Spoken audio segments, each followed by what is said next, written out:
Sa wakas, dumating ang matagal na inaabangang sandali. Ang sandaling tuluyang natalo si Hector Victorino sa kamay ni Tanggol. Sa loob ng maraming araw ay naghasik siya ng sabwatan, dugo, at kaguluhan. Ngunit sa huli, napilitan siyang sumuko sa kapalarang siya mismo ang humubog.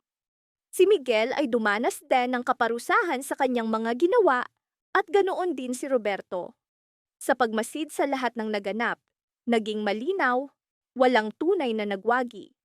Sapagkat bawat tagumpay ay may kapalit at bawat pagkatalo ay may dalang malalim na aral. Sa panahong ito, unti-unting naunawaan ni Marites ang pagdurusang pasan ni Tanggol. Isang gabi, bigla na lamang lumitaw si Tanggol sa bahay ni Congressman Mujica. Bugbog ang katawan, duguan ang labi, at bakas sa bawat hakbang ang matinding pagod. Sa pagkakita niya rito, tila gumuho ang mundo ni Marites. Puno ng takot at pangamba ang kanyang mga mata habang paulit-ulit niyang tinatanong ang anak kung ano ang nangyari. Sino ang may kagagawan at hanggang kailan sila tatakbo mula sa kamatayan. Nais na niyang matapos ang walang katapusang siklo ng patayan. Paulit-ulit na bumabalik sa kanyang isip ang tanong, bakit ang mismong mga taong tinulungan nila noon ay sila ngayong gustong patayin? Nang ibunyag ni Tanggol ang katotohanan, na ang taong tinulungan nila ay hindi ordinaryong kriminal, kundi ang kilabot na mamamatay taong si Monster Midnight Aboy. Napilitan si Marites na harapin ang isang mapait na realidad. Masakit ang katotohanan, mahirap tanggapin, ngunit wala na silang ibang pagpipilian. Bagaman, makitid ang kanyang pag-iisip sa simula, mabilis siyang nakabawi.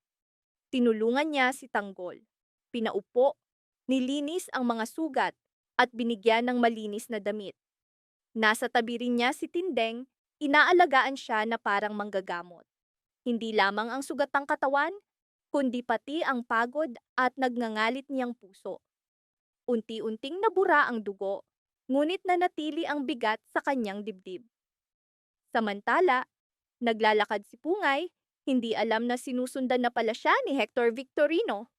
Matapos ayusin ang bangkay ni Rocky Boy at burahin ang mga ebidensya, mabilis na naglaho si Hector. Inutusan niya ang kanyang mga tauhan na ihanda ang radyo, ang mga sasakyan at ang mga armas. Hudyat iyon ang unos na paparating, hindi pa tapos ang digmaan. Sa katunayan, mas nakakatakot na kabanata ang magsisimula. Nang makita ni Pungay na kasama niya si Tanggol, nawala ang lahat ng pagdududa. Tiyak na aatake ang mga kalaban. Bagaman, napansin niyang may sumusunod sa kanya, pinaliwala niya ito. Buo ang paniniwala niyang hinding-hindi pupunta si Tanggol sa bahay ni Congressman Mujica. Iniisip niyang kahit makita pa ni Hector sina Tindeng, Ruda, o sino man sa mga kakampi ni Tanggol doon, hindi iyon magdudulot ng malaking pagbabago. Ngunit alam ni Pungay na kapag nakita roon si Marites, mas lalaki ang panganib sapagkat tiyak na ipapaalam niya iyon kay Rodel Magiba. At magbubunga iyon ng mas malalang tunggalian.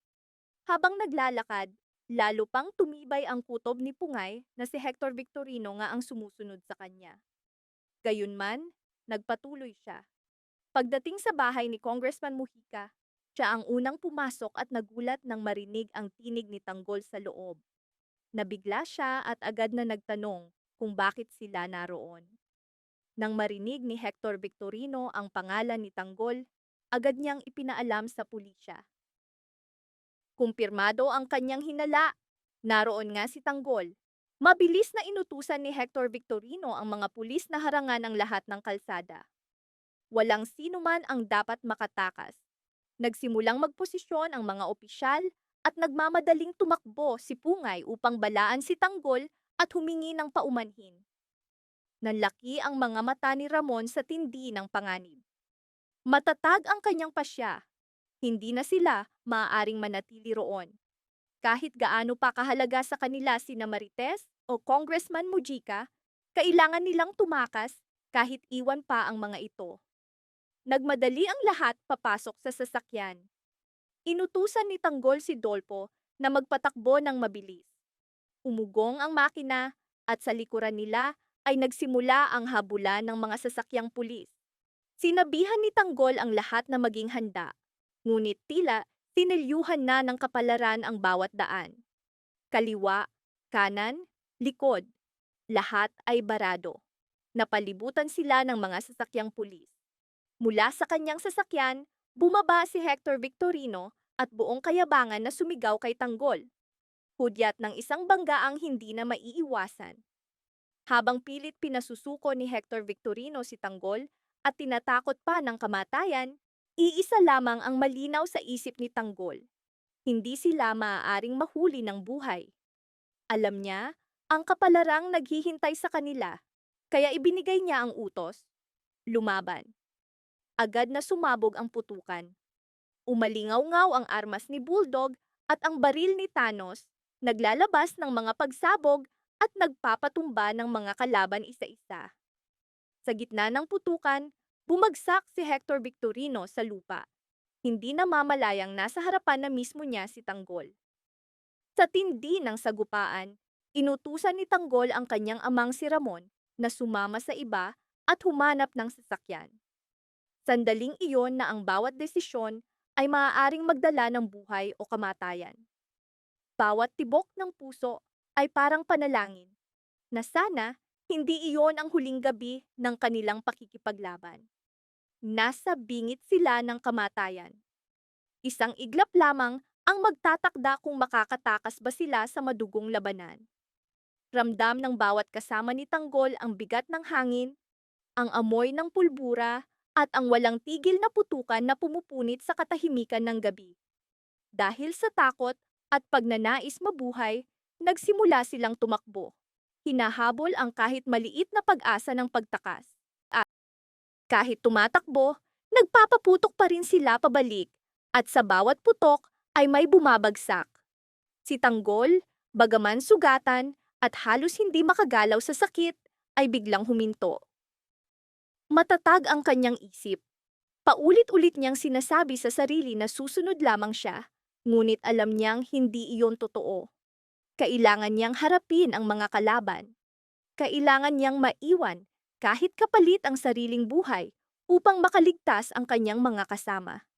Mabigat ang bawat hakbang, masakit ang bawat hinga, ngunit mas matibay ang kanyang paninindigan kaysa sa kirot. Samantala, nagmamadali rin si Hector Victorino. Bilang mandirigma, alam niyang anumang pagkakamali ay maaaring ikamatay niya. Gumugulong at gumagapang siya sa pagitan ng mga wasak na sasakyan at nagliliparang bala, desperadong maabot si Tanggol. Bawat galaw ay puno ng pagnanais na tapusin ang laban. Ngunit hindi niya napansin, si Tanggol, bagaman sugatan at nanghihina, ay hindi pa sumusuko. Sandaling tumigil ang oras, bumagal ang lahat. Isang iglap na magtatakda kung sino ang mabubuhay at sino ang babagsak. Dahan-dahang tumayo si Hector Victorino at itinutok ang baril kay Tanggol.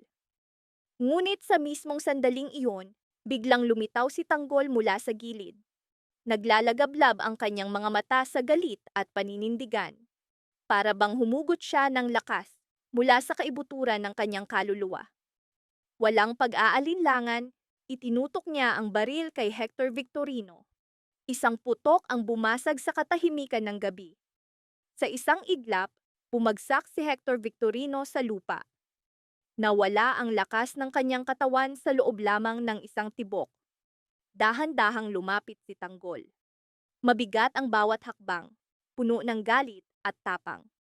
Nasa harapan niya ang taong naging sagisag ng karahasan at takot ng gabing iyon. Walang salita, walang awa, itaas ni Tanggol ang baril at pinaputukan si Hector Victorino sa noo. Doon natapos ang lahat. Patay si Hector Victorino, ngunit nanatiling nakadilat ang kanyang mga mata, nakapako sa huling sandali ng pagkabigla at kabangisan. Tumama ang bala sa gitna mismo ng kanyang noo. Hindi nag-aksaya ng oras si Tanggol. Pinulot niya ang baril ni Hector Victorino at ginamit iyon upang tapusin ang natitirang miyembro ng grupo nito, isa-isa. Tiniyak niyang walang sinuman ang makakaligtas, upang walang paghihigante o panganib na babalik. Pagkatapos lamang tapusin ang lahat ay bumalik siya sa kanyang mga kasama, pasan, hindi lamang ang mga sugat sa katawan, kundi pati ang bigat ng kanyang konsensya. Samantala, walang kaalam-alam sina Rigor at Mando sa madugong sagupaan ni Natanggol at Hector Victorino. Sa mundo nila, normal ang takbo ng oras.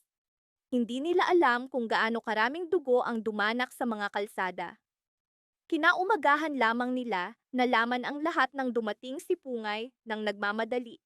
Kasunod si Chuna na dumiretso sa presinto. Si Rigor ang unang nakapansin na unti-unting nababawasan ang kanilang mga tauhan. Nakasanayan niyang makita si Hector Victorino tuwing madaling araw, kaya't nagtataka siya kung bakit kahit tanghali na ay hindi pa ito nagpapakita. Tahimik na minamasdan ni Pungay ang lahat. Sa kaibuturan niya, alam niyang may masamang nangyari. Sigurado siyang muling nagbanggaan si Natanggol at Hector Victorino. Hindi man siya nagsalita, mabigat ang katahimikang bumabalot sa kanyang dibdib. Biglang tumanggap ng tawag si Mando, nagkaroon ng marahas na sagupaan kagabi sa Kalye Bintana. Maraming namatay, maraming sasakyang pulis ang naroon, at wala ni isang opisyal ang nakaligtas. Sa pagkakarinig nito, nagmamadaling tumakbo si Mando, halos madulas pa sa hagdan sa pagmamadali. Agad niyang ipinaalam kay Rigor ang nangyari. Mabilis na inutusan ni Rigor si Mando na ihanda ang mga tauhan. Kasama sina Pungay at Chuna. Nagtungo sila sa lugar. Handa na si Pungay sa maaaring makita, kaya matatag ang kanyang loob. Pagdating nila, bumungad ang mga bangkay na nagkalat at mga wasak na sasakyan. Isa-isa niyang sinuri ang mga katawan. Umaasang wala ni isa sa grupo ni Tanggol ang naroon. At tama, wala ni isa sa kanila. Ngunit nang tumama ang kanyang mga mata sa katawan ni Hector Victorino, nakahandusay, nakadilat ang mga mata. May tama ng bala sa noo, napatigil siya. Butas-butas ang katawan nito, patunay ng matinding galit at puot na pinakawalan sa laban. Sa sandaling iyon, unti-unting sumibol sa dibdib ni Pungay ang isang tahimik, ngunit matinding pagkaunawa. Ito ang kapalarang naghihintay sa mga lumalaban sa maling landas. Doon niya lubos na naramdaman ang nakakatakot na bigat ng digmaang kinasasadlakan nilang lahat. Mahina niyang ibinulong sa sarili na ang pinakamalaking pagkakamali ni Hector Victorino ay ang laban na ito. Bawat desisyong ginawa niya, ang kayabangan niya, ang paniniwalang walang sino mang makakatalo sa kanya, lahat iyon ang unti-unting humubog sa kanyang kapalaran. At sa huli, ang kapalarang iyon mismo ang bumalik sa kanya bilang paghihiganti. Naging malinaw kay Pungay, ito ang tunay na karma. Mabagal ngunit tiyak, tahimik ngunit hindi mapipigilan. At sa sandaling iyon, matapos ang sunod-sunod na ulat at kumpirmasyon, tinanggap na rin ni Rigor na patay na nga si Hector Victorino. Wala nang pagdududa, wala nang pag-asa ng pagbabalik. Ang pangalan ni Hector Victorino ay isa na lamang alaala. Alaalang siya mismo ang lumikha sa pamamagitan ng karahasan at dugo. Pagkatanggap ng balita, hindi nag-aksaya ng oras si Rigor. Dinampot niya ang telepono at agad na ipinaalam kay Roberto ang mabigat na pangyayari. Sa kabilang linya, pilit pinapakalma ni Roberto ang kanyang tinig, ngunit halatang lumubog ng malalim sa kanya ang bigat ng balita. Hindi pa malinaw kung sino ang nakalaban ni Hector Victorino sa huling sagupaan, ngunit ayon kay Rigor, malaki ang posibilidad na ang grupo ni Tanggol ang tumapos sa kanya. Muling umalingaw-ngaw ang pangalan ni Tanggol, hindi lamang bilang tao, kundi bilang simbolo, isang banta sa mga sanay mamuno sa dilim. Nang makarating ang balita kay Miguelito, hindi na niya napigilan ang galit. Sa inis at puot, napamura siya ng malakas. Pakiramdam niya'y Naging inutil ang sektor ng Victorino. Mahina ang kanilang mga estratehiya, walang bisa ang kanilang mga galaw. At ngayon, muli na namang napatunayang isa-isa nang bumabagsak ang kanyang mga kakampi. Ang pagkamatay ni Hector Victorino ay hindi lamang pagbagsak ng isang tao, kundi pagbagsak ng isang haliging matagal nilang inasahan. Samantala, sa gitna ng kaguluhan, pumalik ang mga pulis sa presinto sa pamumuno ni Rigor. Nagmamadaling umalis si Pungay, bakas sa mukha ang matinding pag-aalala. Habang naglalakad, tinawagan niya si Inting. Pagkasagot nito, ramdam agad sa kanyang tinig ang pagod at bigat ng mga nagdaang pangyayari. Nag-aalalang tinanong ni Pungay kung ligtas silang lahat. Kalma namang sagot ni Inting na sa awa ng Diyos, buhay silang lahat. Bagaman sugatan si Tanggol. Idinagdag pa niyang nasanay na silang makita si Tanggol na laging duguan. Ang kanyang katawan at mukha na puno ng dugo ay hindi na bago sa kanila. Ngunit sa tuwing nakikita nila siyang sugatan, hindi maiwasang sumibol ang takot at pangamba sa kanilang mga puso. Pumikit si Pungay at taimtim na nagpasalamat. Naging malinaw sa kanya, sa sandaling ito, si Tanggol ang tanging pag-asa ng Maynila. Hindi siya maaaring mamatay, lalo na ngayong lumabas na ang resulta ng second count. Bagaman, hindi pa opisyal ang nagwagi. Dumating na ang balitang na ilabas na ang resulta at kailangan itong bantayan. Kaya dapat manatiling buhay si Tanggol dahil inaasahang siya ang hahawak sa responsibilidad bilang alkalde. Sa bawat salita, lalo pang bumigat ang pasan sa balikat ni Tanggol. Hindi lamang laban sa mga kaaway, kundi laban sa sariling kapalaran. Ngayon, ang responsibilidad sa balikat ni Tanggol ay hindi na para sa sarili lamang, kundi para sa buong lungsod. Tinanong ni Pungay kung saan sila pansamantalang nanunuluyan. Ipinaliwanag ni Inting na malapit lamang sila sa Maynila, sa isang ari-ariang dating pagmamay-ari ni Tanggol. Noong kasosyo pa niya si Divina. Ngunit matapos ang pagtataksil at pagkawala ni Divina, muling kinuha ni Tanggol ang lugar. Doon muna sila nagpapahinga, upang pagalingin ang mga sugat, ibalik ang lakas, at paghandaan ang mga susunod na laban. Tahimik na tinapos ni Pungay ang tawag. Sinabing tatawag siyang muli kapag opisyal nang nakumpirma ang second count. Sa mga oras na iyon, habang nagpapahinga sina Tanggol, Inting at Ramon, namangha si Ramon sa mga mamahaling sasakyan at negosyong nakapaligid sa kanila. Hindi niya inakalang minsang nagmamay-ari si Tanggol ng ganitong kalaking negosyo. Ipinaliwanag ni Tanggol na nagkamali si Divina at nagtaksil. Kung hindi iyon nangyari, nasa kanya pa rin sana ang ari-arian.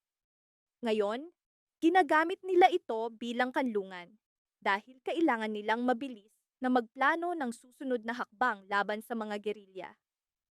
Samantala, tuluyang nagulo ang sektor ng Victorino. Halos mawala ng kontrol si Miguelito sa galit. Pagpasok niya sa City Hall, sinalubong siya ng napakalaking protesta. Nagkakagulong tao ang pumaligid sa sasakyan, galit na mamamayan na halos buhatin ang sasakyan, baligtarin ito at tanggalin ang mga gulong. Tila anumang sandali ay sasabog ang galit ng masa. Pagdating nila sa City Hall, inakala nilang matatapos na ang kaguluhan, ngunit mas malaking panganib pa ang naghihintay. Naroon sina Jackie, Roberto, at Miguelito. Dumating ang abogado ng mga gerilya at diretsong inanunsyo na lumabas na ang resulta ng second count. Agad na nagtanong si Roberto. Bagaman sa kaibuturan niya ay alam na niya ang sagot. Siya lamang ang nakakaalam kung paano nila dinaya si Tanggol at na ang kanilang pagkapanalo ay isang kasinungalingan. Malinaw na sinabi ng abogado, nanalo si Tanggol at pati ang lahat ng kanyang mga kaalyado ay nagwagi rin. Sa anunsyong iyon, lalo pang bumigat ang pasan sa balikat ni Tanggol, hindi lamang ang bigat ng laban, kundi ngayon ang responsibilidad ng pamumuno sa lungsod. Sina Jackie, Roberto, at Miguelito, wala ni isa sa kanila ang nagtagumpay sa kanilang kapalaran. Malinaw na sinabi ng abogado na maaari silang tanggalin sa kanilang mga posisyon anumang oras at ang tunay na nagwagi sa halalan ang papalit sa kanila. Kapag napatunayang nandaya sila, haharap sila sa mabibigat na kaso at pananagutan sa batas. Sa narinig, napahagulgol si Jackie. Sa nanginginig na tinig, tinanong niya kung ano na ang mangyayari sa kanila. Para bang gumuho ang mundong matagal nilang kinapitan. Si Miguelito naman ay sumabog sa galit. Pumutok ang kanyang tinig sa sigaw na puno ng puot at takot. Takot sa nalalapit na pagbagsak. Sinikap ni Roberto na manatiling matatag, ngunit nagliliyab ang apoy sa kanyang mga mata. Ipinahayag niyang hinding-hindi niya hahayaang may kumuha ng kapangyarihang matagal nilang hinawakan. Handa siyang isakripisyo ang sariling buhay kung kinakailangan, basta't hindi sila mawalan ng posisyon. Sa bigat ng katahimikan, napakamot si Jackie ng ulo, para bang sumusuko na. Naging malinaw sa kanila, hindi man lang nila nakuha ang kalahati ng kabuuang boto. Binalaan sila ng abogado na dapat na silang maghanda dahil darating ang araw na sila'y aarestuhin at haharap sa parusa ng batas. Sa sandaling iyon, bumulusok ang bawat isa sa sarili nilang takot, galit, at kawalan ng pag-asa. Sa malayo, unti-unting umuusbong ang isang bagong puwersa sa pamumuno ni Tanggol. Mula roon, nagbigay si Roberto ng malinaw na utos. Agad niyang tinawagan si Rigor de Magiba. Matigas ang kanyang tinig, walang puwang para sa pag-aalinlangan. Paulit-ulit niyang iginiit. Kailangan nilang hanapin si Tanggol sa lalong madaling panahon at alisin siya sa kanilang landas. Para kay Roberto, si Tanggol ay sugat na kailangang sunugin bago ito tuluyang mabulok. Ngunit hindi alam ni Rigor na habang abala siya sa pagsunod sa mga utos ni Roberto, siya mismo ang nagiging susunod na target ng mas malalim na plano ni Tanggol. Samantala, sina Tanggol, Ramon, at ilang pinagkakatiwalaang kasama ay nagtatago sa isang lihim na lugar, sa loob ng marangyang car showroom ni Divina, kung saan sila naghahanda para sa paparating na sagupaan. Sa likod ng kislap ng mga mamahaling sasakyan, pinaplano ang mabibigat na desisyon. Sa loob ng taguan, malinaw na lumitaw ang bagong target sa kanilang pag-uusap, si Rigor de Magiba. Hindi lamang siya kanang kamay ni Roberto, kundi lumitaw muli ang kanyang pangalan sa isa sa mga tawag ni Pungay. Ang tawag na iyon ay mula kay Congressman Mujica, na nagbahagi ng mahalagang balita. Ayon kay Mujica, may isang tao mula sa loob ng sistema ang nagkumpirma sa kanya na tapos na ang manual recount ng halalan at malinaw ang resulta. Si Tanggol ang tunay na nagwagi. Hindi lang iyon, pati ang lahat ng kaalyado niya ay nagtagumpay sa labanang politikal. Nang marinig ang balita, agad tumawag si Pungay kay Tanggol. Sa nanginginig na tinig, ibinigay niya ang matagal nang hinihintay na anunsyo. Bagaman, may takot pa ring nakatago sa kanyang mga salita. Sinabi niyang maaari nang pumunta si Tanggol sa Manila City Hall at kunin ang posisyong nararapat sa kanya. Ngunit sa halip na tuwa, pagkalito ang umangat sa isip ni Tanggol. Alam niyang hindi basta tatanggapin ng kanyang mga kaaway ang tagumpay na ito. Hindi ibabalik ang kapangyarihan ng walang kapalit. Agad siyang binalaan ni Ramon. Hinding-hindi susuko ang mga Guerrero at Montenegro. Maaari nilang gamitin ang puwersa ng pulisya, lalo na't hawak pa rin ni Roberto ang batas sa pamamagitan ni Rigor de Magiba. Sa narinig, lalo pang bumigat ang hangin sa loob ng silid. Nanahimik si Tanggol, ngunit sa kanyang mga mata ay unti-unting nabubuo ang isang matatag na pasya. Sa wakas, nagsalita siya. Kailangang alisin si Rigor de Magiba sa lalong madaling panahon. Walang paligoy, walang pag-aatubili. Ipinaliwanag niyang sa planong ito, si Pungay ang magiging susi. Kinabukasan, pumasok si Pungay sa gusali na para bang ordinaryong araw lamang. Sa labas ay mukha siyang kalmado, ngunit sa loob ay pasa niya ang bigat ng lihim at anino ng panganib. Bawat hakbang niya ay tanda na bahagi na siya ngayon ng isang laro na maaaring magbago ng kapalaran nilang lahat. Malinaw ang utos ni Tanggol. Huwag muna siyang uuwi at dapat laging handa dahil maaaring magsimula ang komprontasyon kay Rigor di Magiba anumang oras. Inatasan siyang bantayan ang bawat galaw ni Rigor. Lalo na kapag sumakay ito sa sasakyan, kailangan niyang iulat agad kung saang direksyon ito tutungo. Dahil doon, maghihintay sina Tanggol at ang kanyang grupo. Maingat na nakinig si Pungay habang lalo pang bumibigat ang responsibilidad sa kanyang puso. Alam niyang ito lamang ang pagkakataon upang mabuksan ang daan para kay Tanggol papuntang City Hall. Hanggat buhay si Rigor, walang pag-asang mauupo si Tanggol bilang alkalde. Kaya pagpasok niya sa trabaho, kumilos siya ng maingat, sinisigurong walang makakahalata. Napansin ni Rigor na kakaiba ang kilos ni Pungay ng araw na iyon. Karaniwan siyang maagang umaalis, ngunit ngayon ay nanatili siya. Nabuo ang mabigat na katahimikan sa pagitan nila. Mga lihim na hindi binabanggit at tensyong hindi maipaliwanag. Lumalim ang gabi, ngunit nanatili si Pungay sa opisina, kunwari abala sa mga papel at sa kanyang computer. Paulit-ulit siyang nagbigay ng dahilan tungkol sa mga ulat na hindi pa tapos. Ngunit sa loob niya, alam niyang hindi iyon ang tunay na dahilan. Kailangan niyang bantayan ang bawat galaw ni Rigor. Alam ni Pungay na napakadelikado ng kanyang tungkulin. Sa tuwing nagtatagpo ang kanilang mga mata, may malamig na katahimikang dumadaan sa pagitan nila. Para bang may nakatagong panganib sa ilalim ng lahat. Sa likod ng kanyang kalmadong mukha ay may takot. Ngunit mas malakas kaysa takot ang kanyang determinasyon. Malinaw ang utos ni Tanggol. At sa likod ng utos na iyon ay dahilan na mas malalim pa sa personal na pangamba.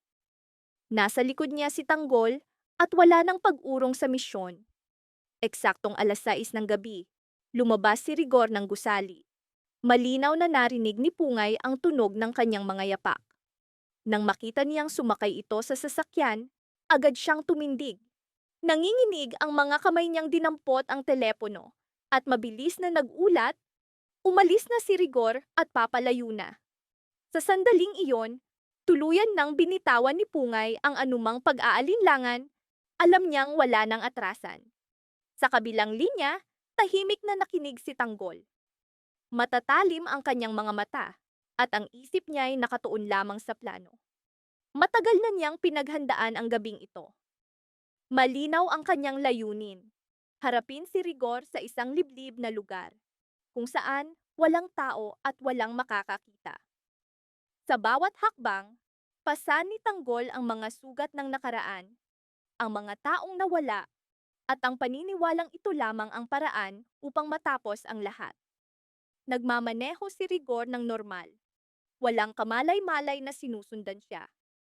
Akala niya'y ligtas ang tahimik na kalsada, ngunit pansamantala lamang ang kaligtasang iyon. Ang sasakyan ni Tanggol ay espesyal, mamahalin at makapangyarihan. Kasama niya si Ramon Montenegro at ang iba pang kakampi ay nasa magkakahiwalay na sasakyan. Bahagi ang lahat ng isang perpektong estratehiya. Hindi kailanman iisipin ni Rigor na si Tanggol ay nagtatago sa likod ng ganoong karangyaan at lakas. Sa kalagitnaan ng biyahe, biglang tila tumigil ang mundo ni Rigor. Isang sasakyan ang humarang sa kanyang daraanan. Bumilis ang tibok ng kanyang puso nang makita niyang si Tanggol ang nakatayo roon, walang bakas ng pag-aalinlangan sa mukha. Sa likuran niya, malinaw na nakikita si Ramon Montenegro. Sa sandaling iyon, naunawaan ni Rigor na hinarap na niya ang puwersang hindi na niya matatakasan. Pinalibutan ang sasakyan ni Rigor ni Tanggol at ng kanyang mga kasama, tila mga bantay ng kapalaran, handang kumilos anumang oras. Sa isang iglap, nagsimula ang sagupaan. Mabilis na napinsala ang sasakyan ni Rigor sa tindi ng pag-atake. Sa loob, napuno siya ng matinding takot, habang sa labas ay nanatiling matatag at walang emosyon ang mukha ni Tanggol.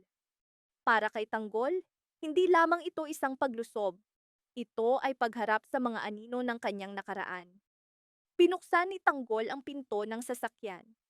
Kailangan niyang makatiyak, kailangan niyang makita mismo kung tapos na ang lahat. Nanginginig pa rin si Rigor, sugatan ngunit buhay. Sa natitirang lakas, nagbitaw siya ng sumpa at pagbabanta. Kita sa kanyang mga mata ang takot at pagmamakaawa. Ngunit para kay Tanggol, matagal nang tapos ang lahat. Sa bigat ng katahimikan, sinabi niyang wala nang utang na dapat pang bayaran. Ngayong gabi, magtatapos ang lahat. Sa isang mabilis na sandali, tinapos ni Tanggol ang laban. Para sa kanya, iyon ang pagsasara ng isang kabanata ng kanyang buhay. Bago sila umalis, tiniyak nilang wala ng panganib na babalik. Sa hudyat ni Tanggol, lumapit si Dulpo. Isang malakas na pagsabog ang umalingaw-ngaw at sa loob ng ilang segundo, ang sasakyan ay tuluyang nawasak. Pagkatapos ng pagsabog, bumalot ang katahimikan. Unti-unting humupa ang apoy at ang usok ay pumailang lang na parang simbolo ng mga alaala at kasalanang nagdaan. Para kay Tanggol, iyon ang sandaling ibinaba niya ang pasan na ilang taon niyang dala. Ang wakas ng mahabang digmaan. Para kina Ramon Montenegro at sa mga kasama ni Tanggol, iyon ay alaala na hinding-hindi mabubura, isang bigat na mananatili sa kanilang konsensya. Sa malayo, tila umaalingaw-ngaw ang panalangin ni Marites, ang pagnanais na matapos ang digmaan, ang pag-asa para sa kapayapaan. Gabing iyon, natapos ang tunggalian, ngunit kapalit nito ay buhay na nawala, apoy na nagliyab, at sugat na mananatili sa kanilang puso magpakailanman. Natapos ang digmaan, ngunit ang alaala nito ay mananatiling nakaukit sa kanilang kaluluwa. Tahimik na nilamon ng dilim ng gabi ang lahat ng kanilang ginawa, at ang iniwan lamang ay mabigat na katahimikan.